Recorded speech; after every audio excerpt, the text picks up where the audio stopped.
என்ன post? Travel ஏஜென்சிஸ்ல account assistant. Good line. Starting salary என்ன? 450 ரூபா. 450 ரூபா? 450 ரூபா சம்பளம் கொடுக்குறான்னு உடனே உனக்கு உச்சந்தரல செருப்பால் அடிச்ச சந்தோஷம் இது இல்லையா சார்? அறிவு கட்டவனே, நீ சொல்ற அந்த 450 ரூபாய்க்கு என்ன மதிப்பு தெரியுமோ இல்லையோ?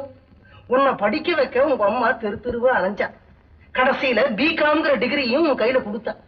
அந்த டிகிரியை கையில வச்சுட்டு எலக்ட்ரிக் ட்ரெயின்லயும் பஸ்லயும் ஏறி இறங்கி ஒரு மாசம் ஃபுல்லா வேலை செஞ்சா கிடைக்கிற அந்த 450 ரூபாய் சம்பளத்தை ஒண்ணுமே படிக்காம, எழுத்தறிவே இல்லாம, நட்ட நடு ரோட்ல வெயிலையும் மழையிலையும் அம்மனமா நின்று பருத்தி கூட்டையும் புண்ணாக்கையும் தின்ற ஒரு டெல்லி எருமை சம்பாதிக்க.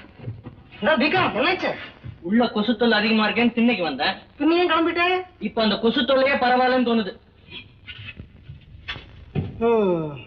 இவெல்லாம் ஒரு பிகாம், இவனுக்கெல்லாம் ஒரு பட்டம், அதை கொடுக்கறதுக்கு ஒரு யூனிவர்சிட்டி.